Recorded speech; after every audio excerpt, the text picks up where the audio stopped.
சென்னையில் பெய்து வரும் தொடர் மழை காரணமாக சாலைகளில் தண்ணீர் தேங்கியுள்ளது. இதனால் போக்குவரத்து பாதிக்கப்பட்டுள்ளது. இதுகுறித்த கூடுதல் விவரங்கள் தருகிறார் செய்தியாளர் தேவப்பிரியன். தேவப்பிரியன், சொல்லுங்க, சென்னையில எங்கெல்லாம் மழை பெஞ்சிட்டு வருது? இது பத்தின தகவல்கள் விரிவா சொல்லுங்க.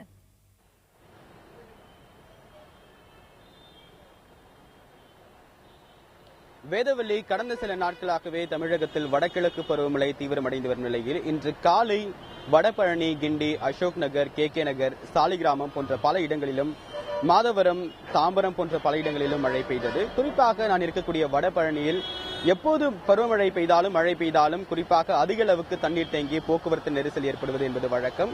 ஆனால் கடந்த ஆண்டு மழைநீர் வடிகால் கால்வாய் அமைக்கப்பட்டதன் எதிரொலியாக தற்போது இந்த பகுதியில் பெரிய அளவிற்கான மழைநீர் தேங்கவில்லை. ஆனால் மற்ற இடங்களில் இன்னும் தாழ்வான பகுதிகளாக கருதப்படக்கூடிய பல இடங்களிலும் இன்னும் மழைநீர் தேங்கிக் கொண்டுதான் இருக்கிறது. நீங்கள் காட்சிகளில் பார்க்க முடியும். மிக முக்கியமான போக்குவரத்து சந்திப்பாக இருக்கக்கூடிய இந்த வடபழனி போக்குவரத்து நிறுத்தத்திலும் சரி, இந்த பேருந்து சந்திப்பிலும் சரி, அதிக அளவுக்கான போக்குவரத்து நெரிசல் காலை வேளையில் ஏற்பட்டது. ஆனால் தற்போது மழைநீர் வடிய தொடங்கியுள்ளதன் காரணமாக போக்குவரத்து தற்போது சீராக உள்ளது. சென்னை வானிலை ஆய்வு மைய தகவலின்படி இன்னும் 2 நாட்களுக்கு கனமழை பெய்யக்கூடிய வாய்ப்புள்ளது. அதே நேரத்தில் சென்னையில் மட்டுமில்லாமல் பெரும்பாலான இடங்களில், சென்னையின் பல இடங்களில் மழைநீர் தேங்குவதற்கு அல்லது மழைநீர் வடியாததற்கு மிக முக்கியமான காரணம் MSL என்று சொல்லக்கூடிய மெட்ரோபாலிட்டியன் சீ லெவல் அப்படின்னு சொல்லுவாங்க. அதாவது சாதாரண கடல் மட்டத்தில் இருந்து சென்னையின் ஒரு சில இடங்கள், குறிப்பாக டி நகர், வேளச்சேரி போன்ற பல இடங்கள் MSL லெவலுக்கு கீழே இருக்கிறது. அதனால் அங்கு இருந்து மழைநீரை அல்லது வெள்ள நீரை வெளியேற்றுவதற்கு சற்று சிரமமாக உள்ளது அப்படின்றதா சென்னை மாநகராட்சி அதிகாரிகளுடைய கருத்தாக இருக்கு. அதனால அந்த இடங்கள்ல இருந்து பம்ப் செட் மூலமாக தண்ணீரை வெளியேற்றுவதற்கான நடவடிக்கை மாநகராட்சி அதிகாரிகள் எடுத்துக்கொண்டிருக்கிறார்கள். அது மட்டுமில்லாமல் அவர்களிடம் நாம் பேசிய போது சென்னை வானிலை ஆய்வு மைய தகவலின்படியும் சரி, வானிலை ஆய்வு மைய தகவலின்படியும் சரி, தமிழகத்தில் இன்னும் ஒரு சில நாட்களுக்கு கனமழை பெய்ய வாய்ப்புள்ளது. அதனால் நேற்று கூட அமைச்சர் தலைமையில் ஒரு அவசர ஆலோசனை கூட்டம் நடைபெற்றது. இந்த அவசர ஆலோசனை கூட்டத்தில் கனமழையின் போது தமிழகத்தில் மேற்கொள்ள வேண்டிய முன்னெச்சரிக்கை நடவடிக்கைகள், குறிப்பாக சென்னையில் மேற்கொள்ள வேண்டிய முன்னெச்சரிக்கை நடவடிக்கைகள் குறித்து விரிவாக ஆலோசிக்கப்பட்டதாக தெரிவிக்கப்பட்டது. இதில் மற்றொன்று கவனிக்கப்பட வேண்டிய விஷயம் என்னவென்றால், ஒவ்வொரு ஆண்டும் பருவமழையின் போது பல இடங்களில் மழைநீர் தேங்குவது வழக்கம். இந்த ஆண்டு இதற்காக 2015ஆம் ஆண்டு மழைநீர் தேங்குவதால் ஏற்படக்கூடிய பாதிப்புகள், அதனை எவ்வாறு எதிர்கொள்வது, எந்தெந்த இடங்களில் பொதுமக்களை பாதுகாப்பாக தங்க வைக்க முடியும், எவ்வளவு குடும்பங்கள் பாதிக்கப்படுகிறது என்பது குறித்து ஏற்கனவே ஒரு புள்ளிவிவரங்கள் சென்னை மாநகராட்சி சார்பாக தயாரிக்கப்பட்டதாக அதிகாரிகள் தெரிவிக்கிறார்கள். அது மட்டுமில்லாமல் உடனடியாக தொடர்பு கொள்ள வேண்டிய எண்கள், மின்சாரத்துறையாக இருந்தாலும் சரி, சென்னை மாநகராட்சி துறையாக இருந்தாலும் சரி, தீயணைப்புத்துறை, காவல்துறை, நகராட்சி ஊழியர்கள் அனைவரும் உஷார்படுத்தப்பட்டு மழைக்காலத்தின் போது எடுக்க வேண்டிய அனைத்து முன்னெச்சரிக்கை நடவடிக்கைகள் எடுக்கப்பட்டிருப்பதாக தெரிவிக்கிறார்கள். ஆனால் ஒரு சில இடங்களில் இன்னும் உட்பகுதிகளில் மழைநீர் தேங்குவதாக புகார்கள் வந்து கொண்டுதான் இருக்கிறது. வேதவள்ளி, தேவப்பிரியன், இந்த மழையால போக்குவரத்துக்கு ஏதாவது பாதிப்பு ஏற்பட்டிருக்கா? இது குறித்து வாகன ஓட்டிகள் என்ன சொல்றாங்க?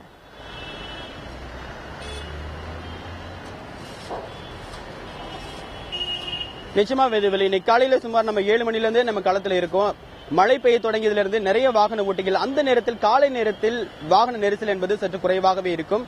ஆனால் மழை விட்ட பின்பு ஒரே அடியாக அவர்கள் தங்கள் அலுவலகத்திற்கு செல்ல வேண்டும், பள்ளிக்கு செல்ல வேண்டும் என்பதன் காரணமாக, ஒரே நேரத்தில் வருவதன் காரணமாக போக்குவரத்து நெரிசல் ஏற்படுவதற்கு மிக அதிக அளவுக்கு வாய்ப்புள்ளது.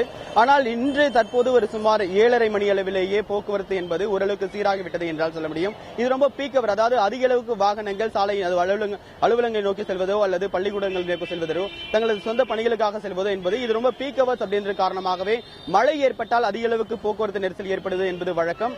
அது மட்டுமில்லாமல் கூடுதலாக மழைநீர் ஆங்காங்கே தேங்குவது, குறிப்பாக பிரதான சாலைகளான வடபழனி, கிண்டி, அசோக் நகர், கோடம்பாக்கம் போன்ற பல இடங்களில் மழைநீர் தேங்குவதால் அதிக அளவுக்கான போக்குவரத்து நெரிசல் ஏற்படும்.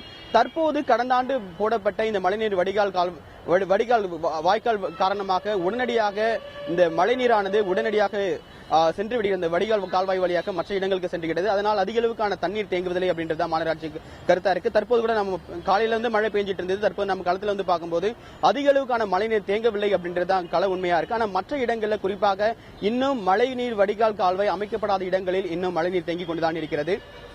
தொடர்ந்து இன்று பிற்பகல் முழுவதுமாக இந்த மழைநீர் எங்கெங்கெல்லாம் தேங்கிட்டு இருக்கு, மக்கள் சந்திக்கக்கூடிய பிரச்சனைகள் என்ன அப்படின்றத நம்ம தொடர்ந்து பார்க்க தான் போறோம். தற்போது போக்குவரத்து நெரிசல் என்பது அதிக அளவுக்கான போக்குவரத்து நெரிசல் முக்கியமான இந்த வடபழனி சிக்னல் கிட்ட இல்ல அப்படின்னு தான் சொல்ல முடியும்.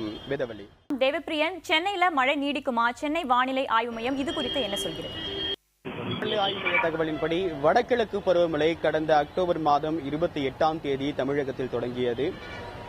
தமிழகத்திற்கு அதிக அளவுக்கு மழை பொழிவை தரக்கூடியது இந்த வடகிழக்கு பருவமழை. ஏற்கனவே அவர்கள் முன்னெச்சரிக்கை கொடுத்திருந்தார்கள்.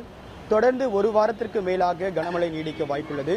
குறிப்பாக கடலோர மாவட்டங்களான சென்னை, புதுச்சேரி, நாகை போன்ற பல இடங்களில் கனமழைக்கு வாய்ப்புள்ளது அப்படின்னு சொல்லிட்டு ஒரு முன்னெச்சரிக்கை கொடுத்திருந்தாங்க. அதற்கு ஏற்ற வகையில்தான் கடந்த ஒரு வாரத்திற்கு மேலாக பரவலாக பல பகுதிகளில் மழை பெய்து வருகிறது. அடுத்த 24 மணி நேரத்தை பொறுத்தவரைக்கும் சென்னை, கோவை, நாகப்பட்டினம் இது போன்ற கடலோர மாவட்டங்கள் உட்பட சென்னையின் தமிழகத்தின் பல உள் மாவட்டங்களிலும் கனமழை பெய்வதற்காக வாய்ப்புள்ளதாக சென்னை வானிலை ஆய்வு மையம் நேற்று கூறியிருந்தது. அது மட்டுமில்லாமல் வடகிழக்கு பருவமழை மேலும் வரக்கூடிய நாட்களுக்கு கனமழை தீவிரமடைய வாய்ப்புள்ளதாகவும் சென்னை வானிலை ஆய்வு மையம் தெரிவித்துள்ளது.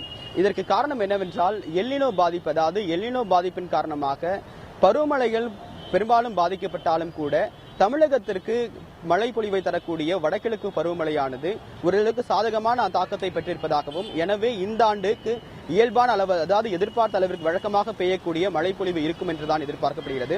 எனவே தமிழகத்தின் மழைநீர் தேவையை, குறிப்பாக நிலத்தடி நீர்மட்டம் உயருதல், விவசாயிகளின் தேவை, அணைகளின் நீர்மட்டம் இது போன்ற விஷயங்களை கவனத்தில் கொண்டு பார்த்தோம் என்றால் இந்த மழையின் காரணமாக பெரும்பாலான நீர் தேவைகள் ஓரளவுக்கு பூர்த்தி செய்யப்படும். அது மட்டுமில்லாமல் கடந்த சில மாதங்களாக மேற்கொள்ளப்பட்ட புள்ளி விவரங்களின் அடிப்படையில் கடந்த தென்மேற்கு பருவமழை பொய்ததன் காரணமாகவும் அதிக அளவுக்கு ஆழ்துளை கிணறுகள் அமைக்கப்பட்டதன் காரணமாகவும் நிலத்தடி நீர்மட்டம் கணிசமான அளவுக்கு குறைந்திருப்பதாகவும், குறிப்பாக தமிழகத்தில் நிலத்தடி நீர்மட்டம் சற்று அபாயகரமான அளவை தாண்டி கீழிறங்கி இருப்பதாகவும் புள்ளி விவரங்கள் தெரிவிக்கிறது. ஆனால் கடந்த சில ஒரு வாரத்திற்கு மேலாக பெய்து வரும் மழையின் காரணமாக பரவலாகவே நிறைய இடங்களில் நிலத்தடி நீர்மட்டம் கணிசமாக அளவிற்கு உயர்ந்துள்ளது.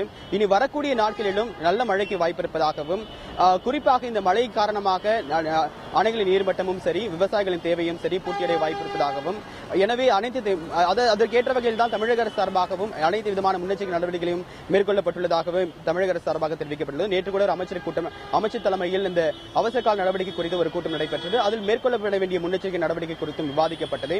எனவே இனி வரக்கூடிய, அதாவது குறைந்தபட்சம் 48 மணி நேரத்திற்கு தமிழகத்தின் ஒரு சில இடங்களிலும் சென்னை போன்ற நகரங்களில் மழை பெய்வதற்கான வாய்ப்பை எதிர்பார்க்கலாம். வேதவல்லி.